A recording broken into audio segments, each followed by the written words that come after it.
our meeting to order. It is 6 o'clock and declare that we do have a board quorum present. If you will please stand for our invocation, which will be led by Mr. Michael Spears. And then our pledges of allegiance, which will be led by our Polk Elementary students, Mrs.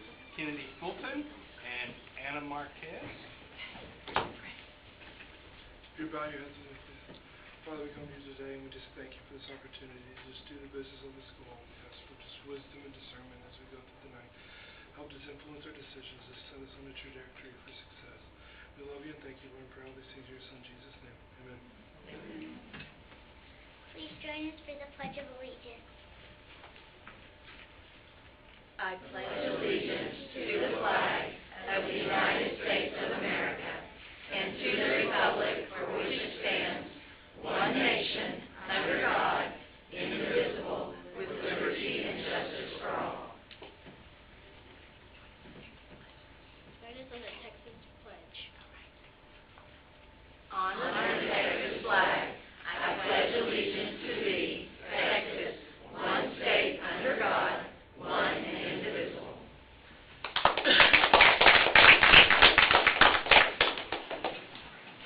I'd like to ask our board to begin making its way to the front as we transition into our awards, achievements, and recognitions. I will now turn our... I would like to ask you to wait for just one moment, President Howard, if Yes, you do not mind. If you do not mind. Before we begin this evening, I would like us all to take a moment to recognize the brave men and women who have served our nation in our armed forces in honor of Veterans Day. They are indisputably heroes. Some volunteered, and of course some were voluntold, but regardless, they found their way into the ranks of the military, and each took him or herself to serve faithfully and to their fullest. And right now I would like to recognize our board secretary, Jerry Atkins, a veteran. Mr. Atkins, thank you for your service. Mr. Reinhardt, our board member, could not be here this evening, but I'd also like to recognize him for his service. And I'd like to ask if there's anyone else in our audience that served, if you please stand so that we could recognize you. Thank you. We thank all of you for your service, and we thank all of our veterans around our country and around our world, and the armed forces that are protecting us each and every day. Now I'm ready. All right. As we make our way forward to the front, we will turn our next portion of this presentation over to Mrs. Carmen Christmas. Yes, ma'am.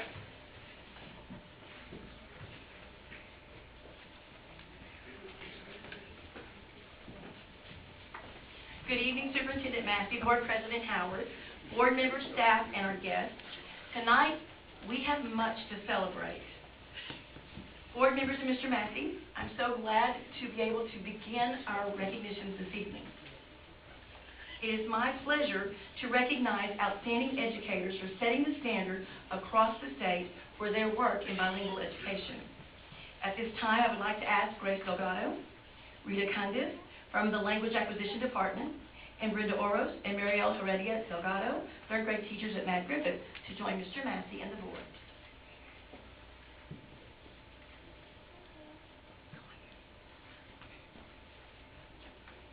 As bilingual and ESL leaders, Mrs. Delgado and Mrs. Cundiff, Ms. Oros, and Ms. Heredia Delgado participated in the Texas Association of Bilingual Education, or the TABE, yearly conference this past October in Dallas. The state conference gathered over 3,000 educators from all over Texas, providing informational sessions on instruction, research, and technology. On October the 11th, Mrs. Delgado presented a session entitled Syllabication and Accentuation in Spanish, while Ms. Oros and Ms. Heredia Delgado presented the session titled Technology Tools for ELs. The following day, Ms. Cundiff presented Google Technology for Spanish learners. And all four of these lovely ladies represented BISD in so many positive ways. All the sessions provided participants with great resources and tools that help English learners access curriculum across all types of platforms. We appreciate Ms. Delgado, Ms. Cundiff, Ms. Oros and Ms. Heredia Delgado's role as advocates for all English language learners in the Brazosport Independent School District and for all children across the state of Texas. As such, we are recognizing them tonight for their ongoing contributions to ensure that students are receiving the education they deserve to graduate college and career ready. Thank you, ladies, for setting the standard in education across the state and the country. We are truly appreciative.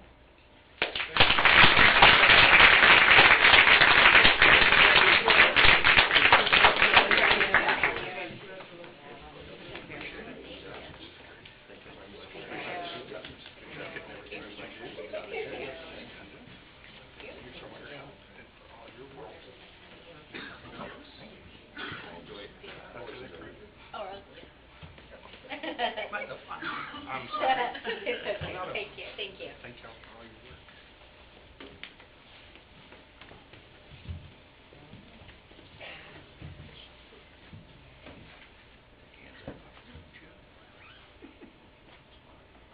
Ready, 1, 2, and 3.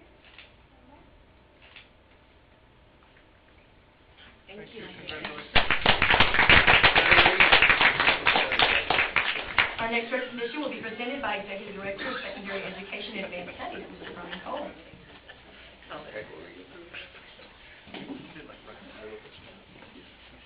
Good evening. I have the pleasure of recognizing one of our outstanding Brazoswood seniors this year.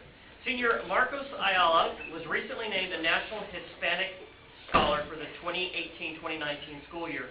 As a junior, Marcos placed within the top 2.5% on the college entrance exam PSAT and MSQT among all Hispanic and Latino test takers in the region. As a result, he participated in the College Board's National Hispanic Recognition Program and received this prestigious honor by completing in the qualifying rounds. Congratulations, Marcos.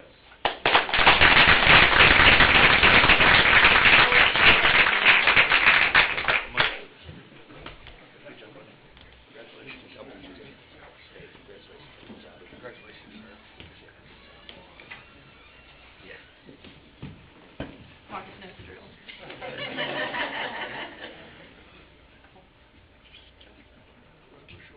Ready, 1, 2, and 3. One more.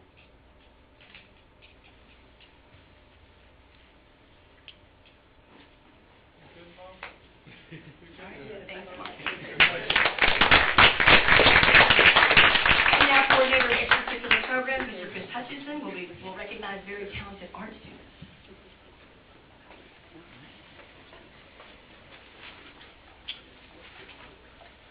On October 7th, the annual Brazoria County Fair Art Competition took place at the fairgrounds.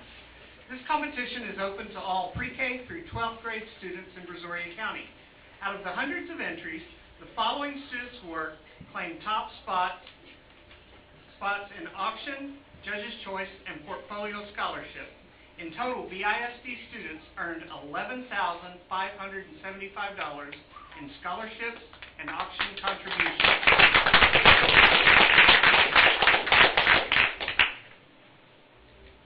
From Brazoswood High School, under the direction of Emily Middleton, Alyssa Lopez.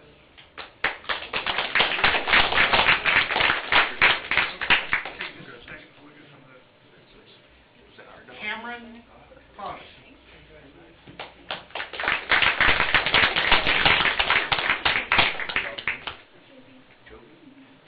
Eliza Burrell.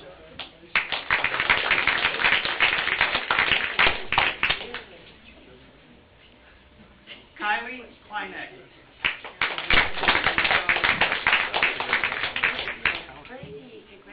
Violet Sandoval.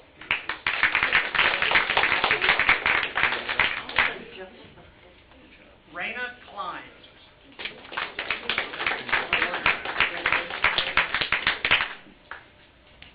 Cale Parker.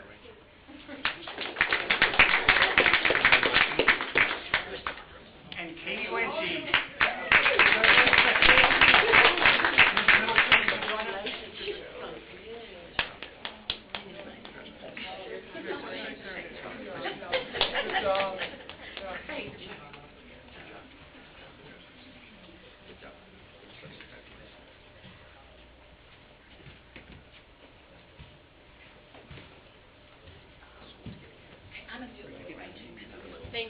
If you don't mind, you turn this way.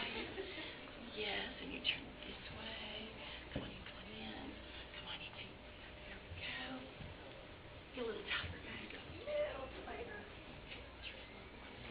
Come on, there you go. There you go. Is that good all in? Yes. Alright, ready? 1, 2, and 3. One more.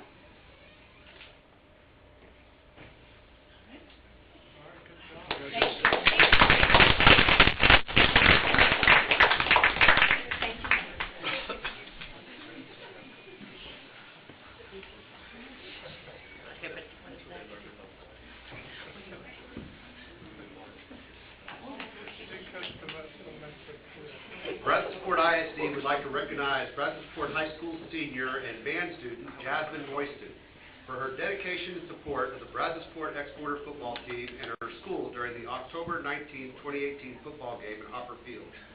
After 2 lightning delays lasting over 1.5 hours and the dismissal of the band and shipmates, Jasmine chose to return to the stands with her saxophone to inspire Exporter fans.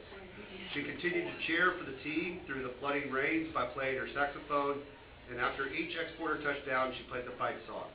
At the conclusion of the game, and in long-standing Exporter tradition, she played the altar mater for the football team. Jasmine's unselfish act of support for her team and school helped contribute to the Exporter win over the Bay City Black Cats 27-26. Thank you, Jasmine, for your exemplary school spirit.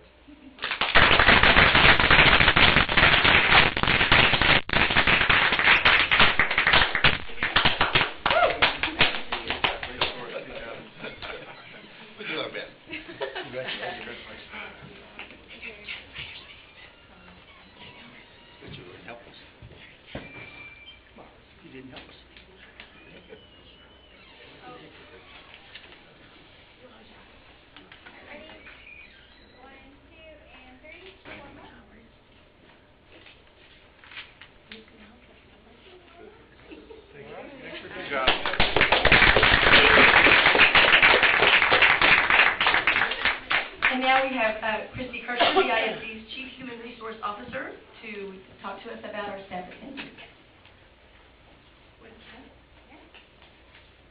Good evening. As we all know, the most impactful person in a child's education is his or her classroom teacher. With that being said, the importance of staff attendance is critical. The ISD continues to emphasize, reward, and recognize staff attendance. Tonight we recognize the campuses with the best staff attendance for the first 9 weeks. Campuses, when I call your name, please come forward. For our elementary campus, under Principal Margaret Meadows, Velasco Elementary.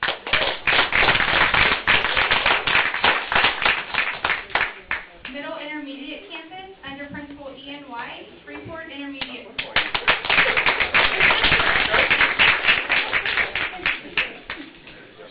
And high school, under Principal Brooks Merritt, Brad Success Academy.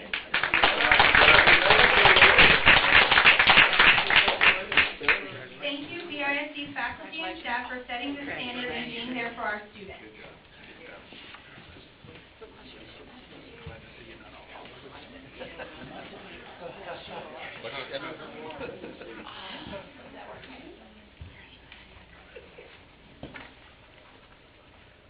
Ready? 1, 2, 3. One more.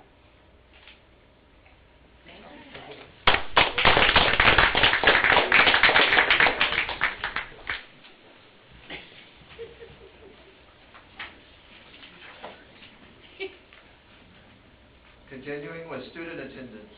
Regular school attendance is essential for students to make the most of his or her education.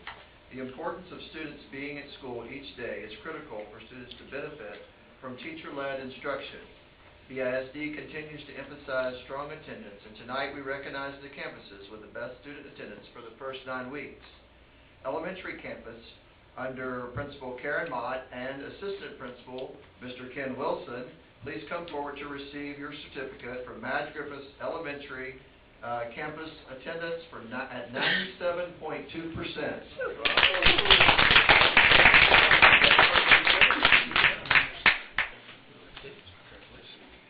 Middle Intermediate campus, under Principal Jennifer Gonzalez, Rasco Middle School, with 97.6%.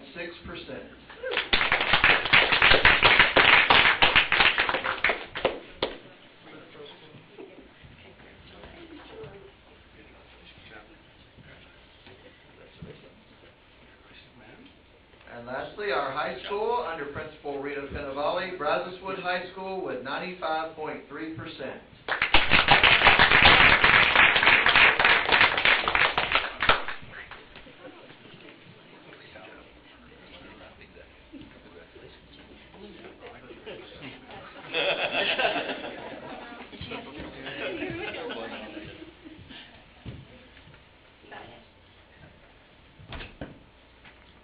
Ready? 1, 2, and 3. One more.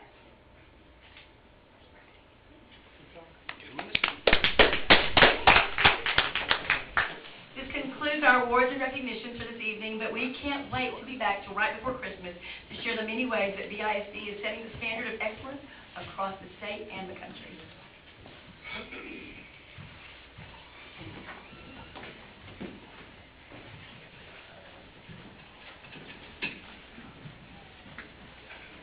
At this time, in accordance with BISD local, the board will provide its audience with individuals who have signed up prior to the meeting to address the board.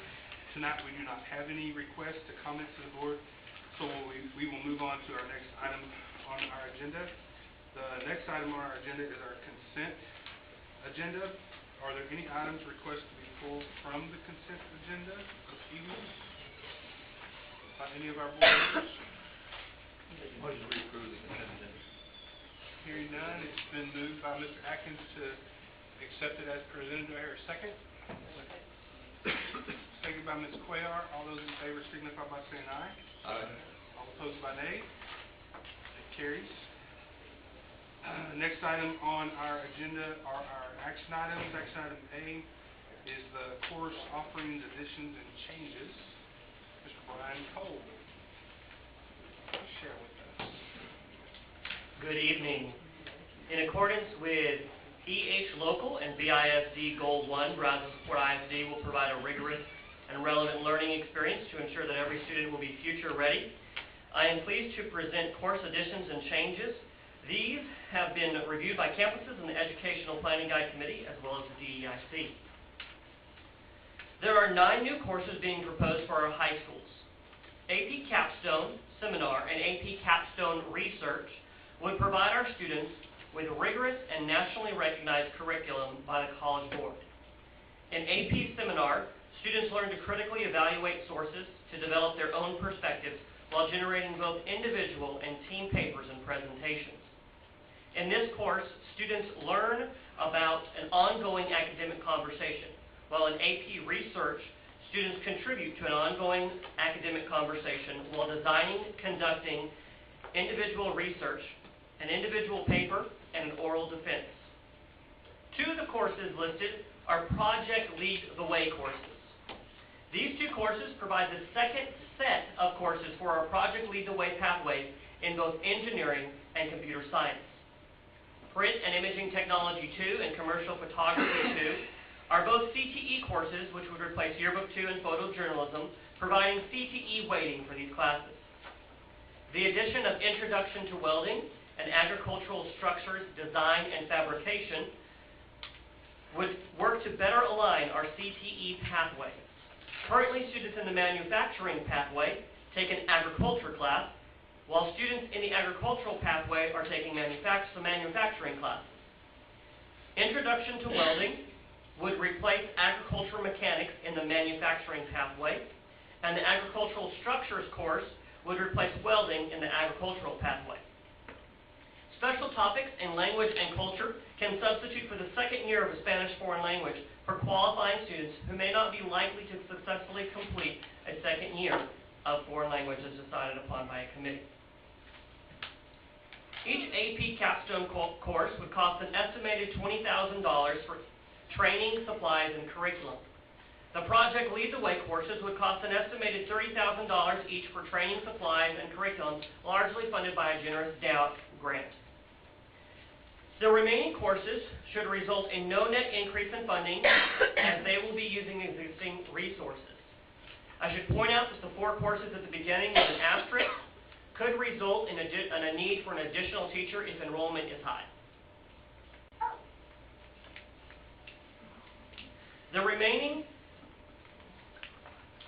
Our collaboration with Brazosport College has focused on ensuring students taking dual credit courses will have maximum transferability of college credit.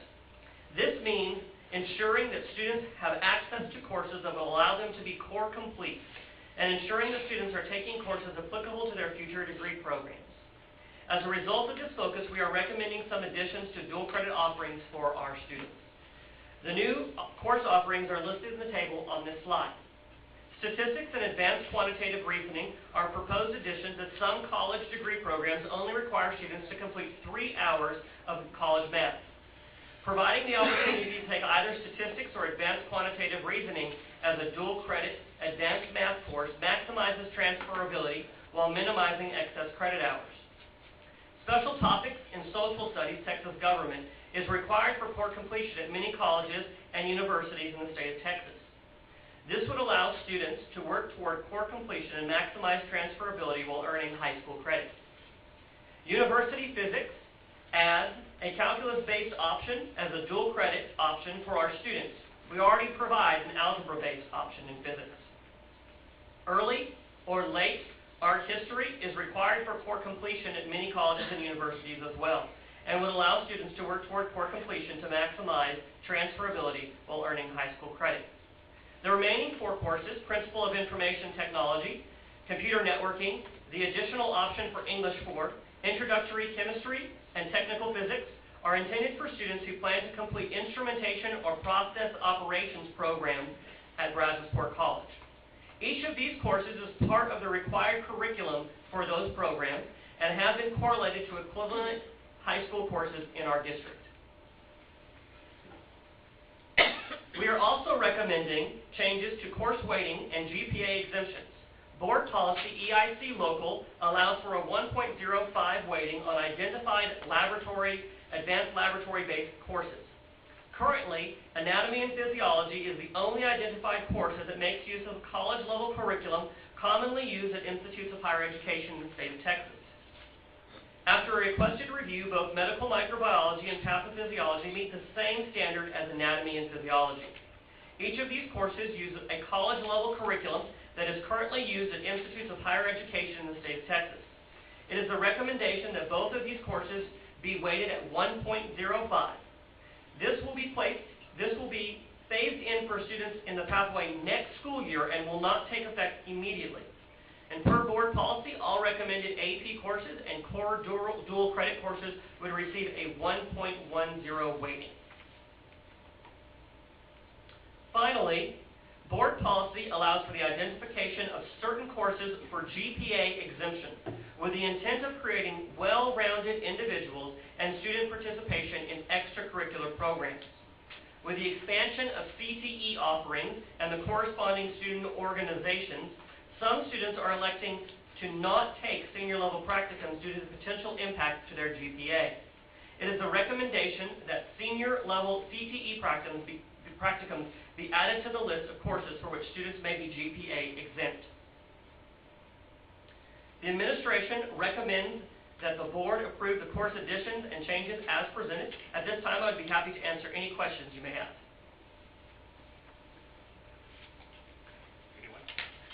On the two that were upping the weighted course, does that have to be approved by the state? Is it saying that it meets the standard, or is that just something that we do internally that... It is our own internal standard.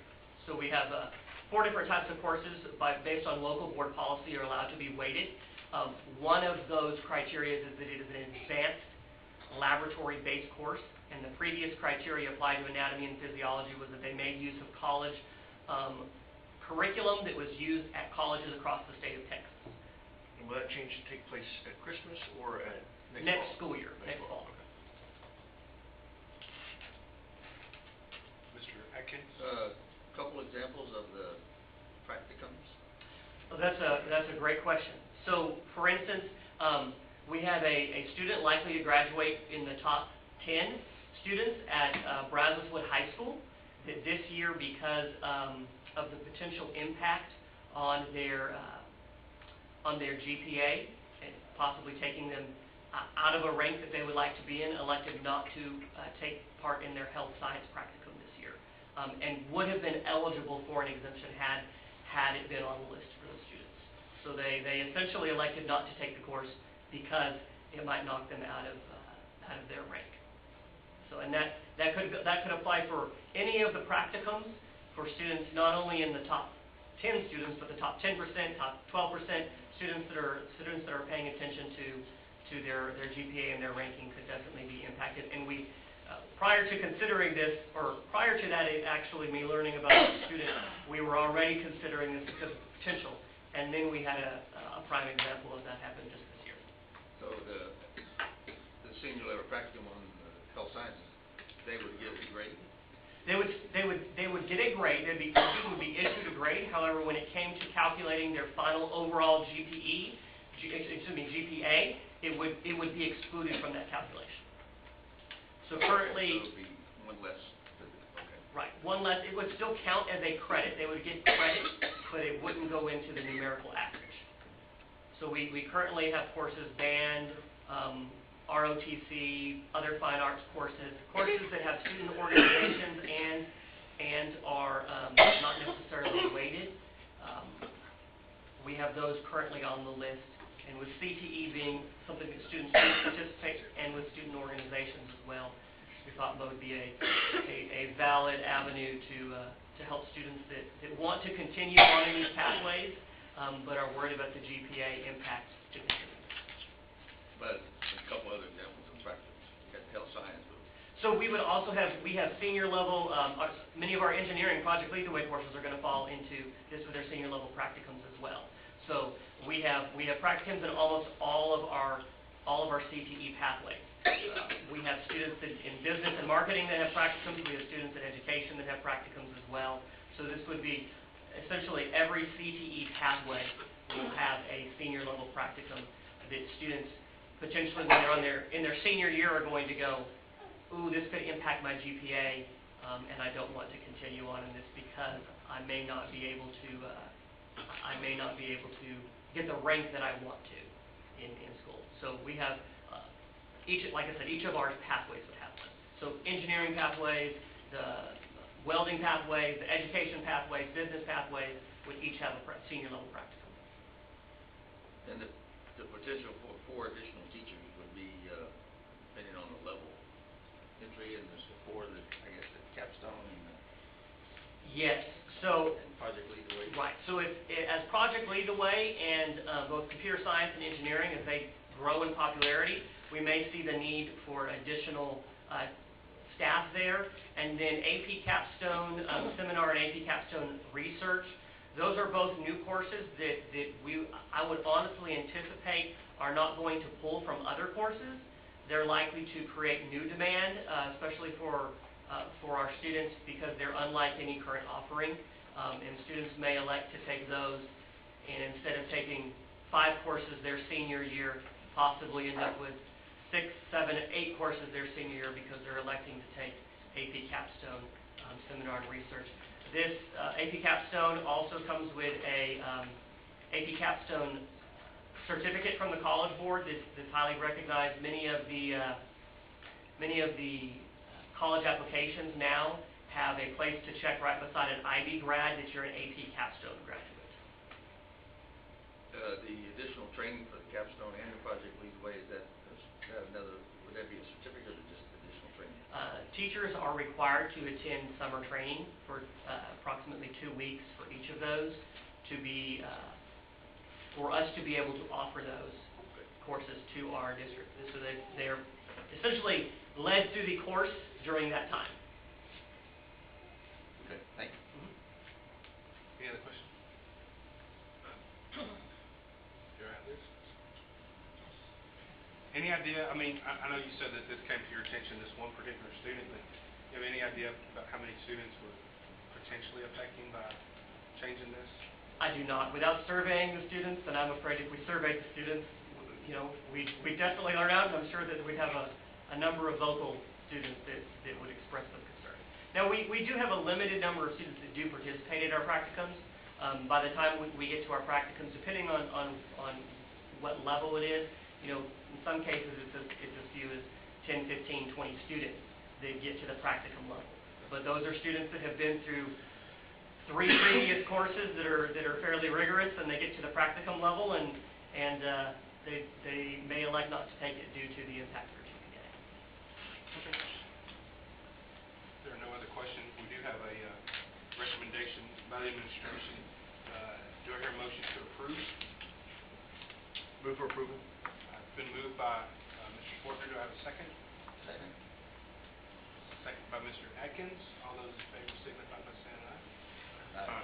All opposed by nay. Motion carries. Thank you, Mr. Paul. Thank you. We do not have any items to be pulled from the consent agenda, so the next item on our agenda are our reports.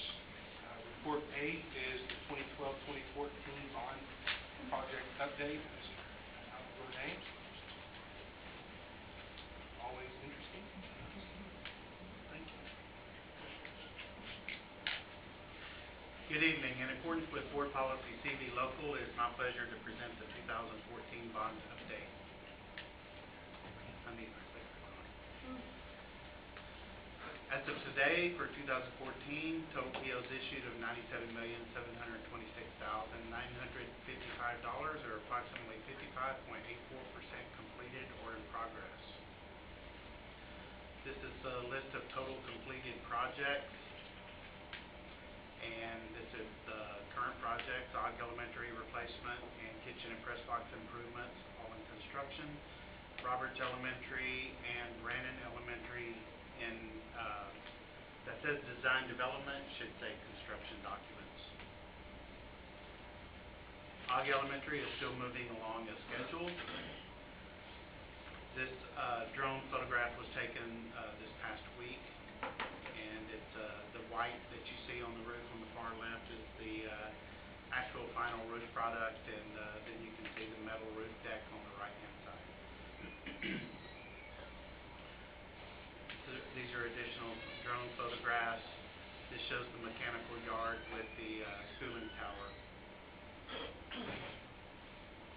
This is the front entry.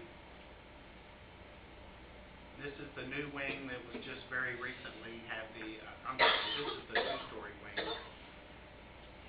And this is the new wing, I would say new wing. This was the slab that was most recently poured. It was delayed because of the weather, and it is moving along well. They're catching up. This is the interior as you go past the security vestibule. They've already started installing some of the interior finishes. This is the library, a little bit different from Freeport Elementary due to the 2-story design. We have windows that are in the back of the media center.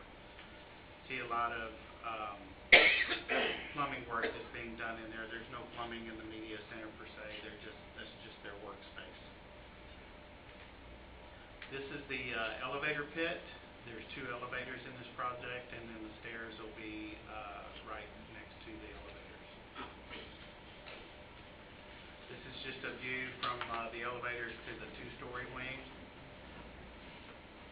And this is not a very good picture due to the sunlight, but it's the cafeteria and kitchen.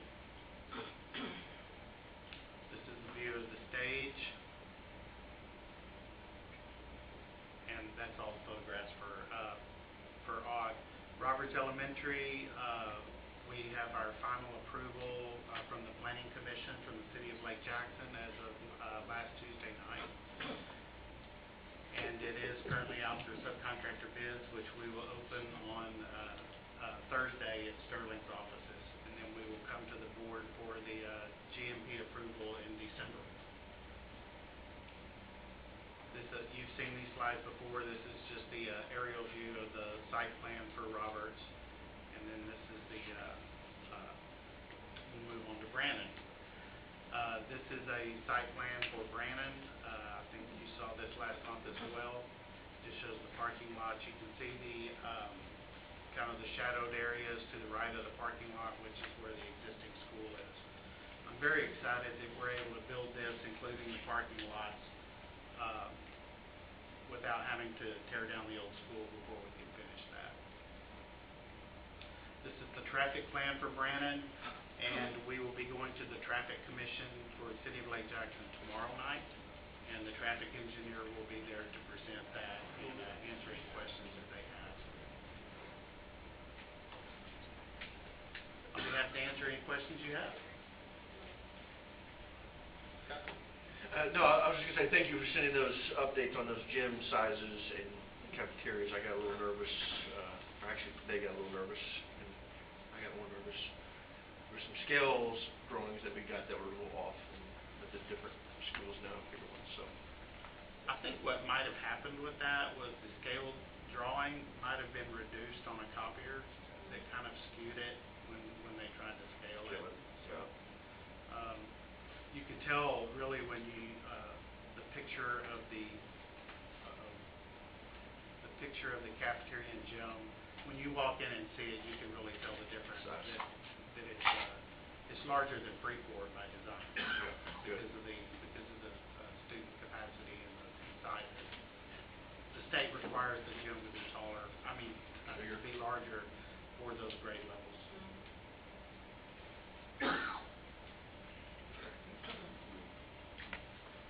I've asked before, I'm probably going to keep asking until they're all built, but do we have plenty of parking? Yes, sir. Because the last thing I want to do is get it all done and still have the lane issues, the parking issues. I mean, the pictures look fantastic, like there's lots.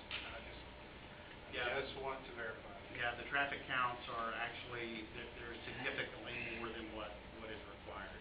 Okay. All right. Thank you very much. That's all I have. Thank you. Thank you. The next report that we have is Report B, the student and staff attendance. Okay, Tina.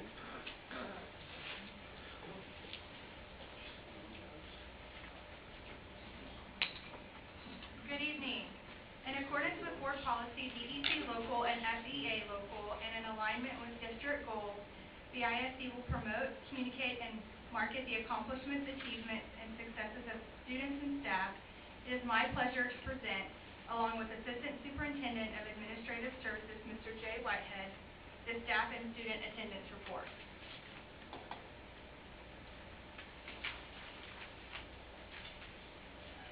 As I stated earlier, we know that positive student outcomes are the result of quality classroom instruction.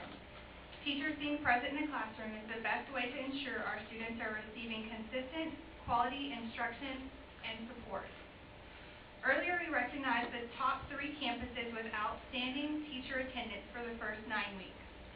We had a favorable 97.28% staff attendance for the first 9 weeks.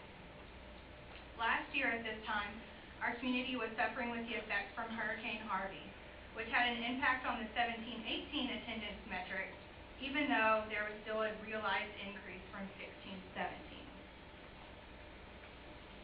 On the slides here, I have the top 3 highlighted as well and grouped. Okay. The first 9-week comparison realized a 2.13% increase in teacher attendance. The 2.13% increase in attendance equates to a cost avoidance of approximately $73,000 due to a decrease in subutilization, which is approximately 982 days that we did not have substitutes in our classroom. With that being said, Mr. Whitehead will share the reporting metrics related to student attendance data.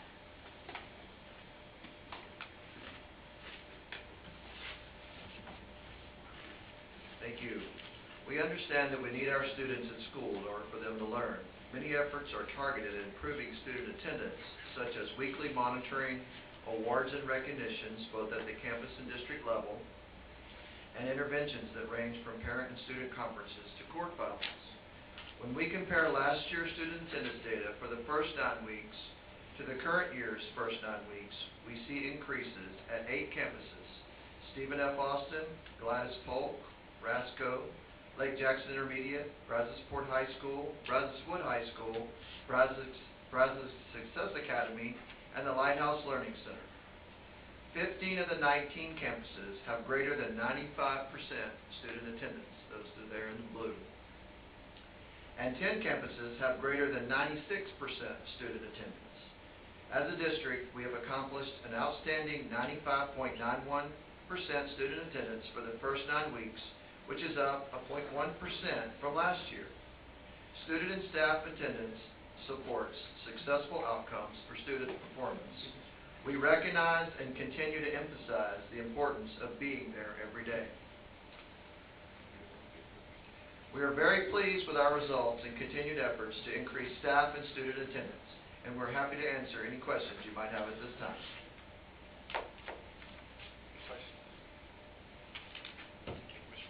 Thank you. Next item on our reports is report C, the Student Performance and Curriculum-Based Assessments, also known as CBA. Mr. Martell. Good evening. In alignment with Board Policy EH Local, Student Outcome Goals 2 and 3 Progress Measures, and our district goal, Roswellsport ISD will provide a rigorous and relevant learning experience to ensure that every student will be future ready. The results of the first round of our curriculum-based assessments will be presented tonight by our curriculum coordinators. These results have been reviewed by both teams at the district and campus level during our PD days in October. In addition, teachers and campus departments have already begun to identify and serve students for intervention and have targeted areas for review. We're expanding our report to not only include the passing standard of approaches grade level, but we will also be focusing on the meets and masters levels as well. Sandra Concilio, the ISD's math and science coordinator, will now begin sharing information on those passing rates and the results of our CBAs.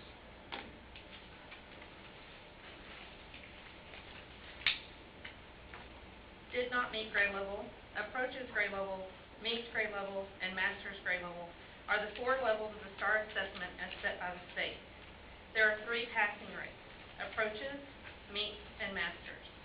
If a student masters the STAR assessment rating, then they also earn meets and approaches rating. If a student earns meets on a STAR, then they also earn the approaches rating. Students who earn a score within the approaches rating would only account for approaches. This slide shows how some of our students could count for up to 3 levels. Masters count as 3 times, meets twice, and approaches only once.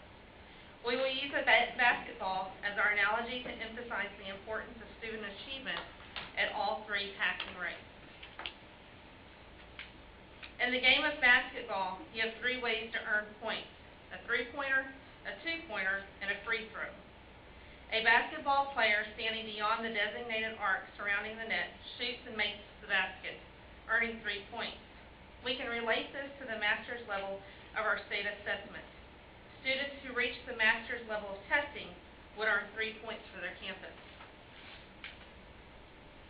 Basketball players shooting from within the arc, making slam dunks or a layup, can earn 2 points in a game.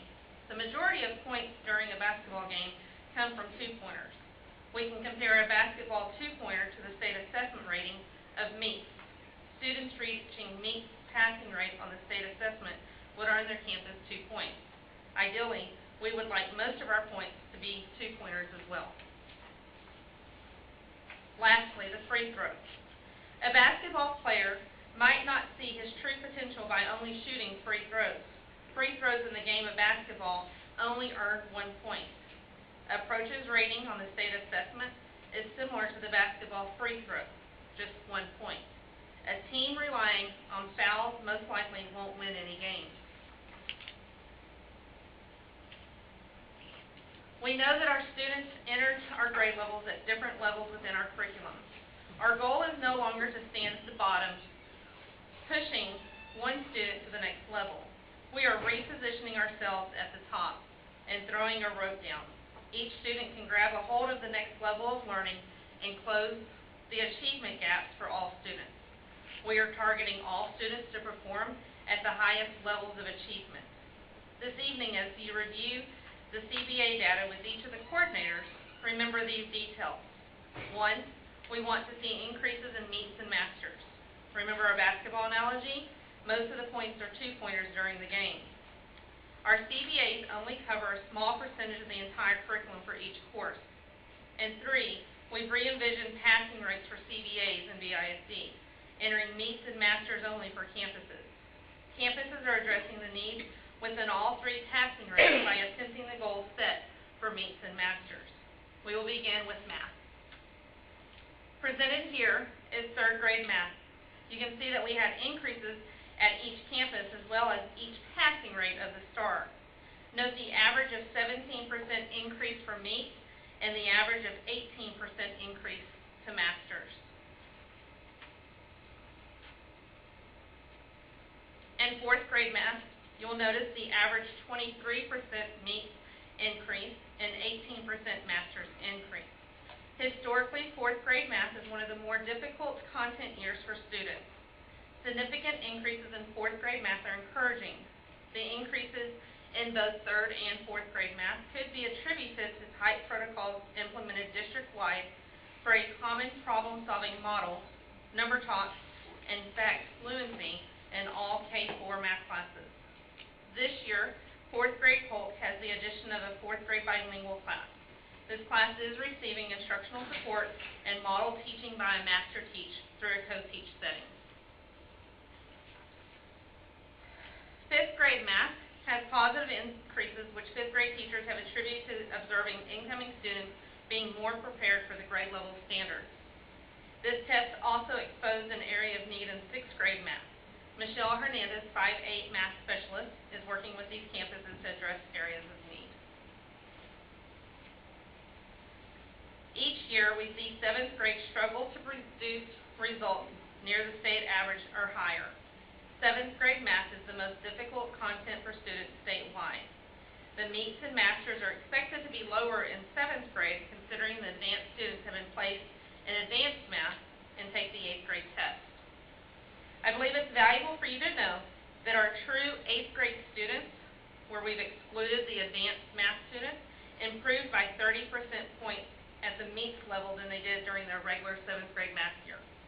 After struggling in 7th grade math, students do not continue to struggle as 8th graders and regain and grow to meets. Our goal for 8th grade Algebra 1 would be 100% approaches and 90% or above for meets. These are our highest performing math students.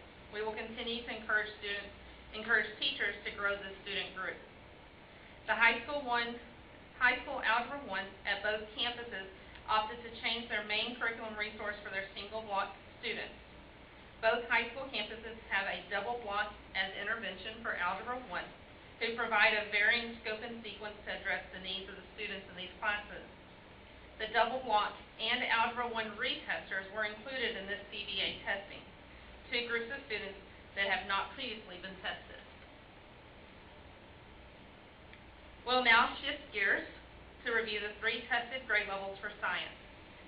This year, in K-12 science, teachers have implemented the new streamlined TEKS. Our new science specialist attends each campus TLC to assist with aligning current resources to the changes seen in the state standards. We anticipate a period of adjustment to the new standards.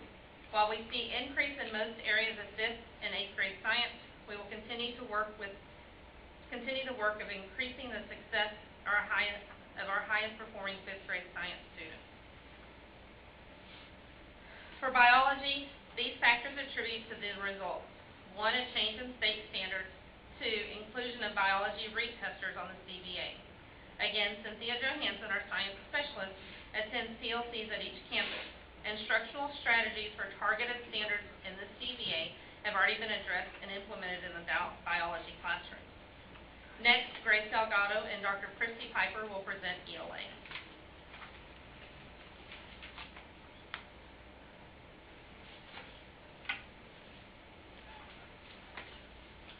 This slide shows the 3rd grade reading data. You can see we had increases at most campuses at approaches and at the district level. Note that the master's level for the district is at 18%, which is an increase from last year. After analyzing our data, we will continue to focus our intervention in the areas of summarizing in reading and revising in grammar in writing. In this slide, we see the 4th grade reading data. You can see we have increases at half of our campuses at approaches and more than half at meets. At At the district level, we demonstrated increases for all students at approaches, meets, and master's level. Our intervention focus for fourth grade reading will be summarizing inferences and elements of poetry.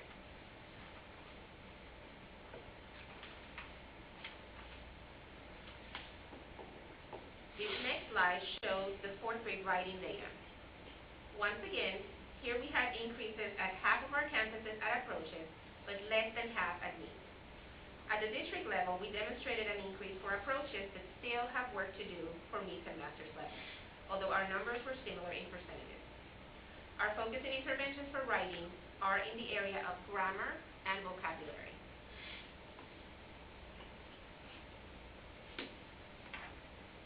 In the fifth grade ELA CBA, you can see we have increases at most campuses at approaches. However, we still have work to do at meets and master's level.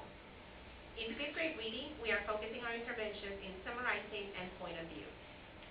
Our literacy specialist, Jennifer Ross, we will continue to support teachers through PLCs, and will continue to provide differentiated PD that addresses all areas that need intervention. Dr. Piper.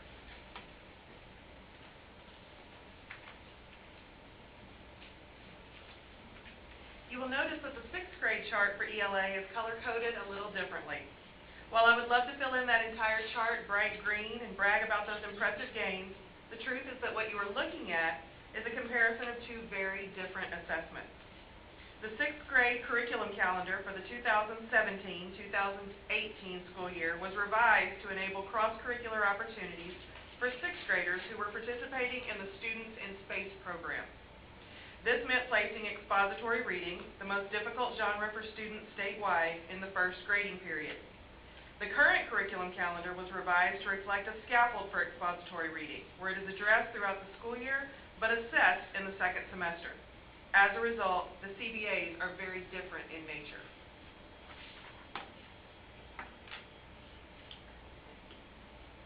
The seventh grade CBAs are a direct comparison. The test did not change from 2017 to 2018, and we are especially pleased with the growth in seventh grade writing, which assesses much more rigorous standards than students have seen prior to this grade level. It is one of our more difficult tested areas.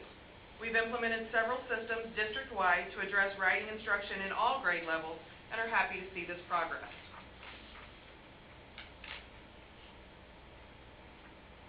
And here we are back to blue again.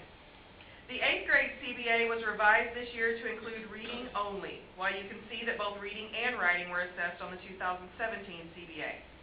This change has enabled teachers to analyze their reading data more independently as we increase our focus on reading instruction in 8th grade to close reading gaps before students enter high school. Writing standards were and will continue to be assessed through unit tests as we continue to evaluate student learning in that area as well. Moving the CBA date up this year also shifted the genres being tested in 8th grade, creating another comparison of unlike assessments.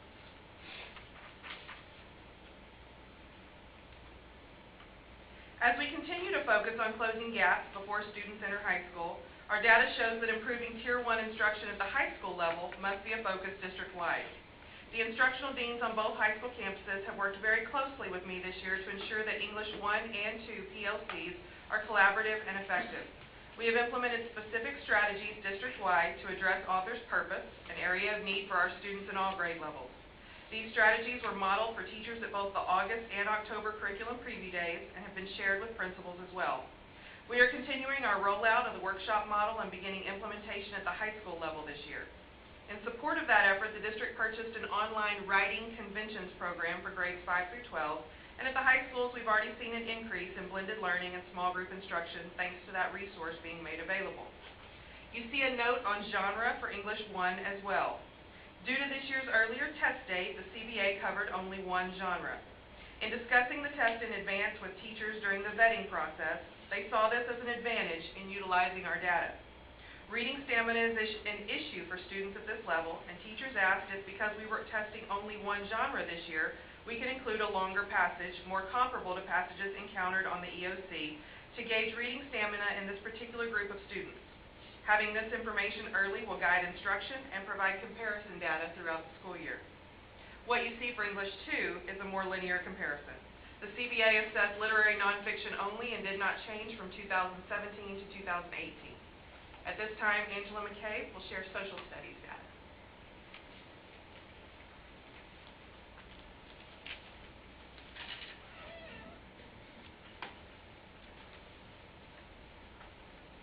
As you can see, we are showing improvement in social studies. The 8th grade teachers are participating in a social studies academy led by Jody Denton, the director of social studies for Leap Forward. The academy consists of 5 days of professional development, 2 days of classroom observation, and access to electronic PLCs which break down the text into manageable chunks for each unit to help improve student learning. Teachers are utilizing interactive notebooks to help students see content connections over time. These notebooks will also be used as a review resource for STAR. We are seeing the benefits of PLCs at the high school level. Teachers are analyzing data and sharing strategies across campuses. This is the first year that BSA has had a year-long U.S. history course, and we are excited about their progress. Mr. Cole will conclude our presentation. As previously shared, our campus and district teams have already sprung into action and have looked at this data at the October PD for both district and campus level and have begun implementing plans. They're going to continue to identify students and teachers in need of additional time and support. They're going to continue to identify effective teaching practices that yield high gains through our professional learning communities. They're going to examine program concerns and make adjustments and provide feedback to help students reflect on their progress toward mastery. At this time, our curriculum team would be glad to answer any questions you might have.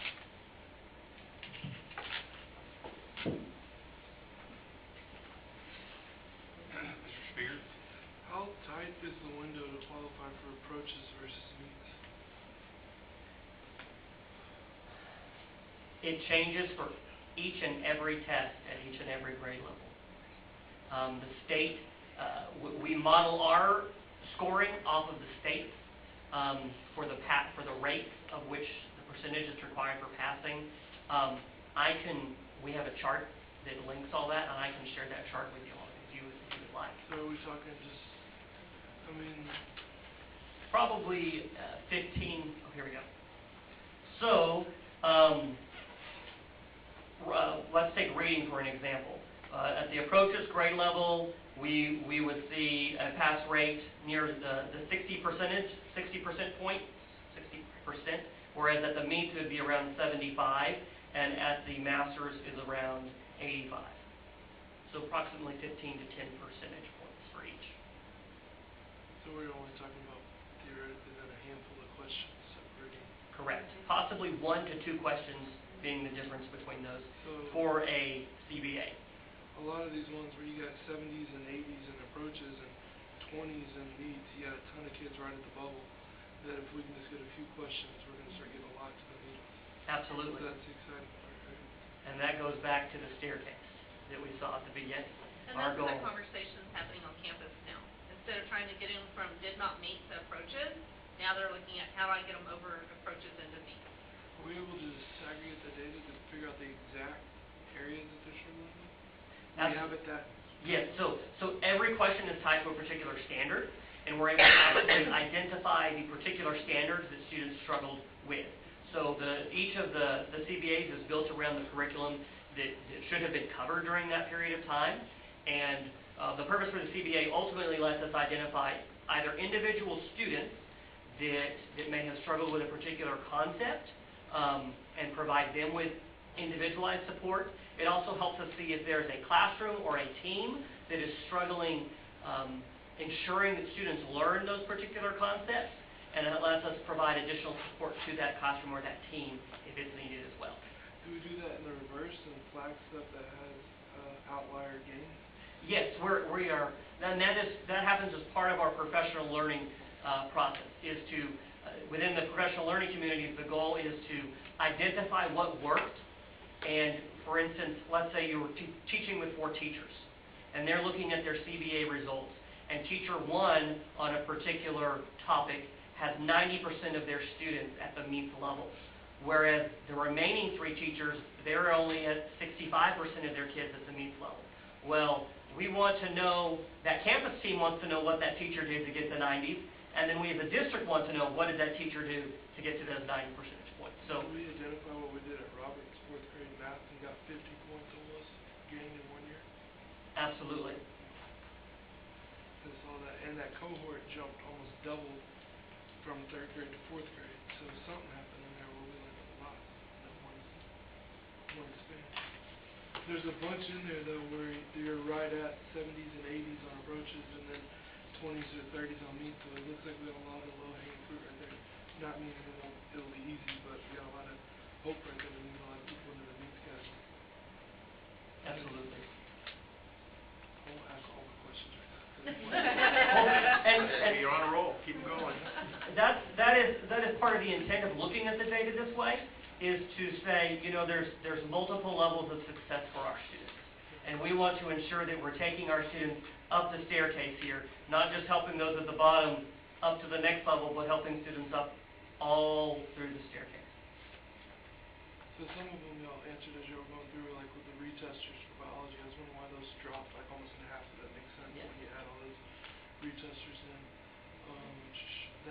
It was something in seventh grade math.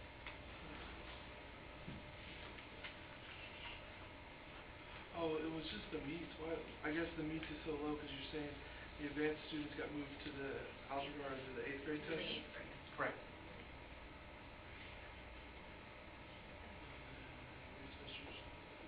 Oh, and then on the third and fourth grade reading, the meets went down, but the approaches went up. So we had a few kids that I guess our bulk of our median was just over the bar, and then it might have slipped back a little bit.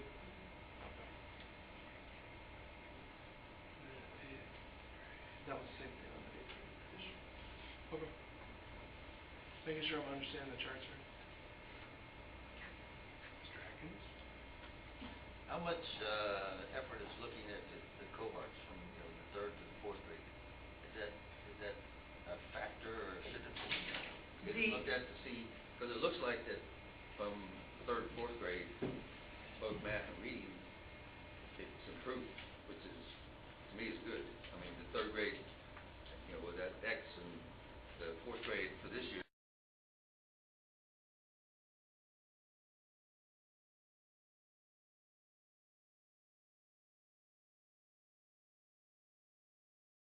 or third grade last year was X, and fourth grade this year is X plus 1 or 2 or whatever. So to me, that's good. Absolutely. So how much is that looked at? The intent behind the CBA is more focused in on where are the students, this year's students, in the sense of, are we covering the curriculum that we need to cover, and are the students learning it? And then how can we intervene for those students in those classrooms that aren't? So that what is assessed during the first CBA in third grade might be different than what is assessed during the first CBA in fourth grade. So comparing it over cohorts may not be the most valuable comparison for the CBA. For a STAR test which covers the entire scope of the curriculum, would be a very valid way of looking at it. But for the CBA, while valuable, it may not be the most impactful way of reviewing it.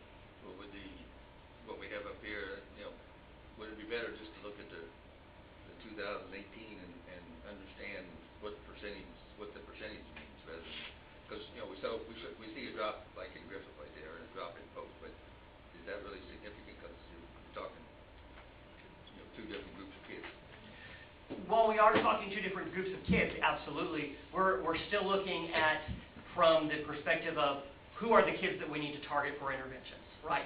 To get them ready for whatever they haven't learned yet. We want to ensure that we're doing everything we can to get them across the finish line for learning. So this kind of gives us a quick snapshot of where our students are as we're moving through the curriculum during the year. And we're able to compare that snapshot to the students that we had last year. While not the best comparison, it is probably the more valid comparison for this when it comes to the CBAs versus cohorts.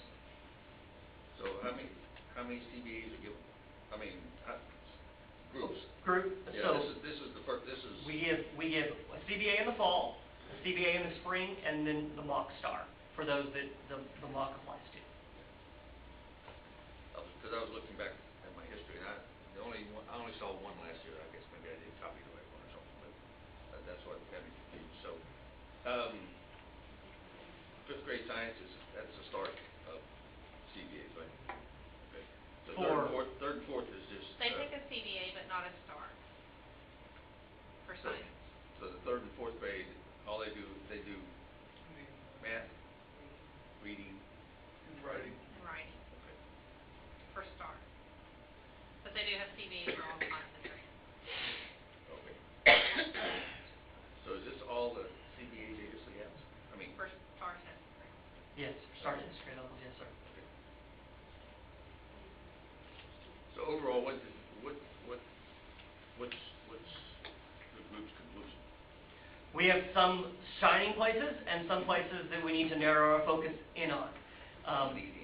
Yes. But that's what we want to do with all of our CBAs. That's the intent, is to be able to identify those areas where we're seeing strength. You know, we saw some dips last year in 8th grade history that concerned us, and we put a plan together, and we're seeing some great gains so far in 8th grade history. So with any assessment that comes forward, we look at those areas that we go, this is an issue, and we look at, is there a reason it's an issue that we're not seeing, or what is the issue that needs to be addressed and needs to be fixed? And that happens at multiple levels. You know, it happens at the teacher team level, happens at the campus level, happens at the district level. Then we see some areas where we've slipped, and the coordinator shared with you some of the plans we've already put into place as far as meeting with those teachers and those teams. You know, we looked at the high schools, definitely gave us a question mark at first, and then as we looked into the fact that we're adding many of our retesters into the testing population for CBA. You know, in one case we added approximately 20%, and another case 10% to that group. And then with English, we knew that we have a little bit of work that's going on there as well at the high schools that was already underway. So I think I know the answer to this question, but are instructional leaders? We only have one principal left. Everybody else deserted. Is there a buy-in, heavy buy-in for instructional leaders? Yeah. I would say yes.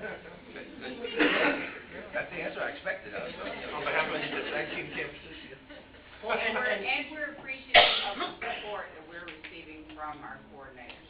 It's amazing.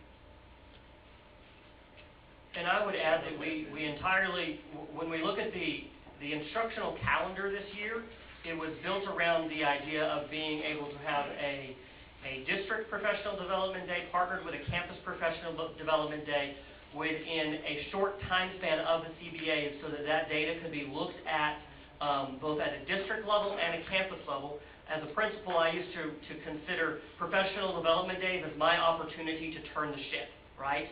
So if we strategically plan for those days that we can turn the ship, connected with assessment data, it should help lead us in the right direction in a timely manner. One more question. Again, refresh me, because I didn't write it down. When's the next CBA? Should be spring, I believe, January, February. End of February, first week of. End of January. End of January, first week of February. Yeah, I wrote it down. Thank you. So then we have our February PD, right, within a week or two of those CBAs. Is the CBA test bank old STAR test exams, or is that internally developed tests or questions? We have 4 banks that we choose from. There are STAR questions within there, but we're able to list those out and reserve 2017 as our mock. Okay. Save that for Mark.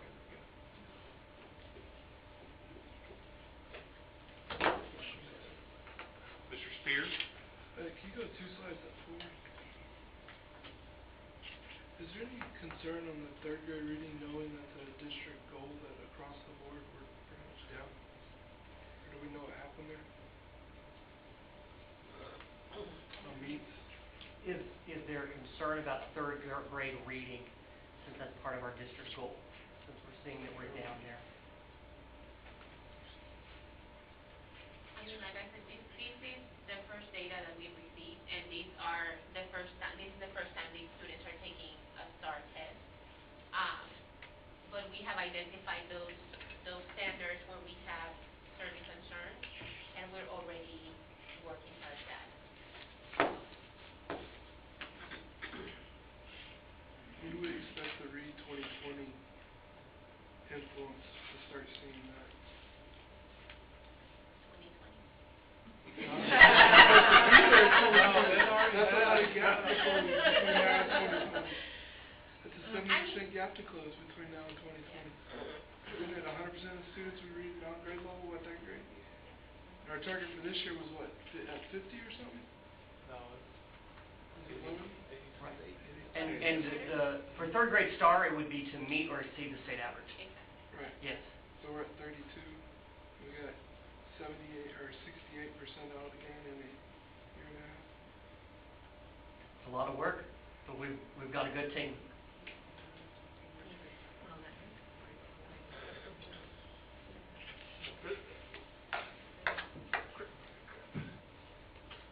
Go ahead. It's technically not correlated to the goal, the CBA. Correct. So it's different, our final road. Right. So on grade level is a different standard than Correct. just straight STAR. So yes, it would be a different. Yeah, it's not, part of it, but not, it's not the sole source. Correct. For instance, when you look at that reading CBA slide, what you're seeing is a representation of assessment on only one genre. Whereas our STAR would go across the genres for the entire grade level. What you're seeing here is a snapshot that only assessed one genre. What we're saying, Michael, is there's a chance. So you're saying there's a chance.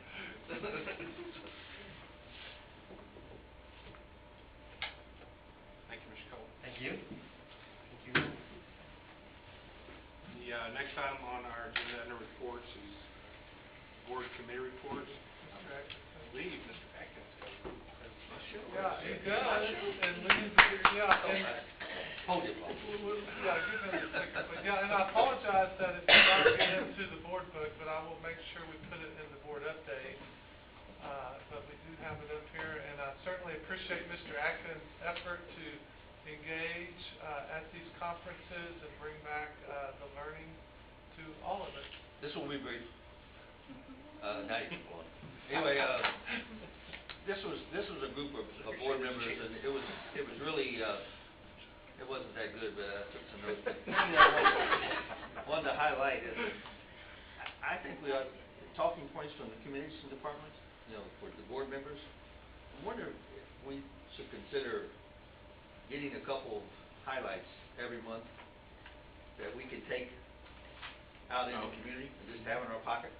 And every time you get a chance, highlight the same thing, and kind of speak it up. I know we've got a lot of.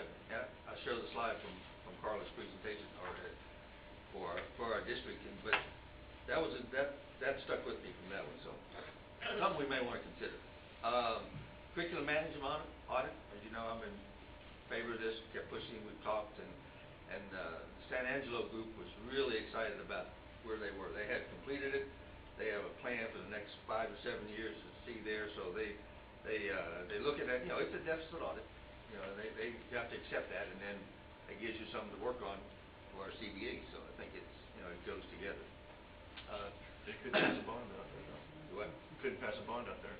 That's true. Well, maybe they will after this. A lot of details on it, which I just took notes so I could better understand. But we've had one, and it was quite lengthy, and theirs was quite lengthy. So, School Board Advocacy Network luncheon. Drew Darby, the state representative, was there. He happened to be from San Angelo also, but he's a big supporter of the public education and talked very clearly. I don't know if anybody saw the legislative report from Dax Gonzalez that apparently Bonin is going to be probably the speaker. He announced today that it was financial reform was #1 priority. Yeah. School financial reform. So I hope that's the case. I have a little concern that he may be harder to get a hold of, but we'll see. Of course, Mike Collier was there, presented. He didn't win, and Patrick was invited, but he had a conflict apparently. So, he wouldn't run teachers. I was going to say his conflict was I don't want to have conflict. But anyway, presented by Brazosport ISD and Friends of Texas Public Schools. This was a great presentation by Carla and Leslie and Scott Mountain, Friends of Texas Public Schools. Highlighted the Brazosport ISD story, promoting the district, and this kind of goes along with my first slide about, hey, we can do some promotion, and if we're all on the same page, we've got the same, that should get around, and hopefully we should hear, if we can do this, we should hear back from, well, such already told me that. Well, good. So now you remember because you're told the second time. So, but it was an outstanding presentation. This was my leadership TASB group. We presented again on advocacy. We had there was about 40 or 50 people there. I was surprised. So it was nice. We had a great time getting back together with the group who put in so much sweat equity. It's always good to get back with them. There they are right there. That's the crew there. And our leader, Bill, there in the little guy. School finance.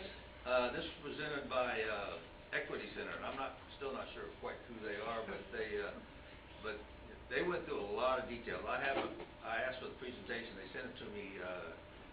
There's a lot of information there about the funds and the allotments, the regular programs, and it was more than I had understood before, so it's pretty good. But interesting, I highlighted here in red, our Commission on Public School Finance.